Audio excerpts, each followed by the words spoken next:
a team of scientists has developed a unique kind of smelling autonomous drone called Smellicopter that could eventually be used to detect odors on Mars. According to a study published in the journal Bioinspiration Biomimetics, the Smellicopter can sense and avoid obstacles while it travels through the air. It will have a live antenna extracted from a moth to navigate towards smells. The reason why moths have been chosen for the project is due to the fact that these insects use their antennae to sense chemicals in the surrounding environment and navigate in that direction of food or other moths.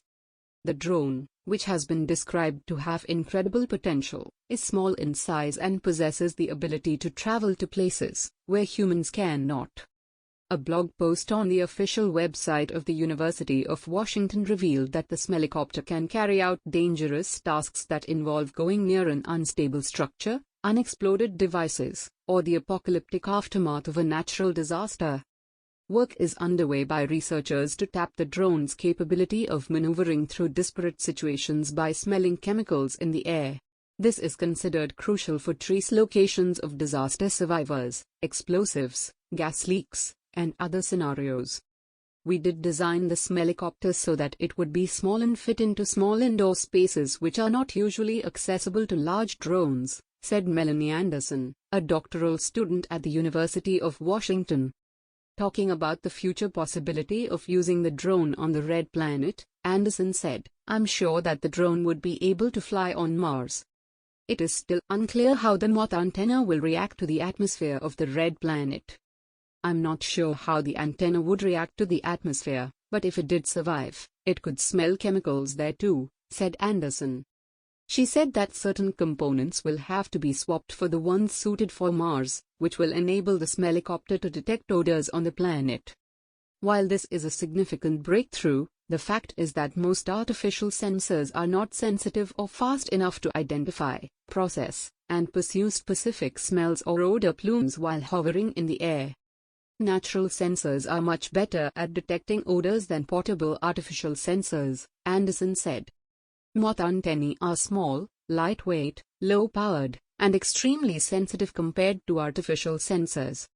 By using an actual moth antenna with Smellicopter, we're able to get the best of both worlds, sensitivity of a biological organism on a robotic platform where we can control its motion, added Anderson.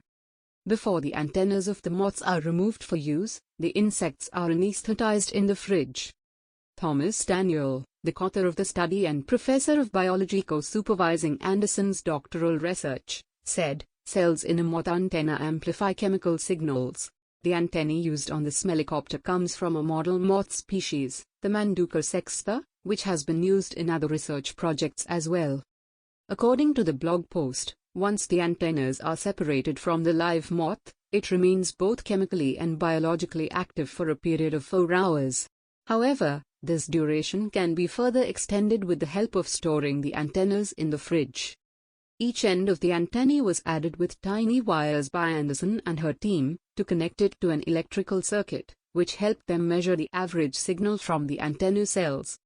Following this, Anderson and her team compared this average signal to an artificial sensor with the help of placing both on one end of a wind tunnel.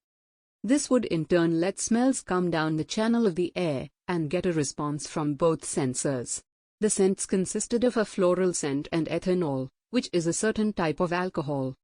We based the Smellicopter's search trajectory on a nature-inspired research algorithm much like what a moth does to seek out odors. When you smell the odor and there is a slight breeze, you can almost always assume that the source of the odor is upwind from you since odor travels with the wind, said Anderson. According to the team, the Smellicopter would not need GPS in order to navigate, and will rather use a camera to evaluate its surroundings, in a similar manner how insects use their eyes. In the current form, the Smellicopter does not perform well in dusty environments. Hence, additional components could be added, which can function well in other environments, said Anderson.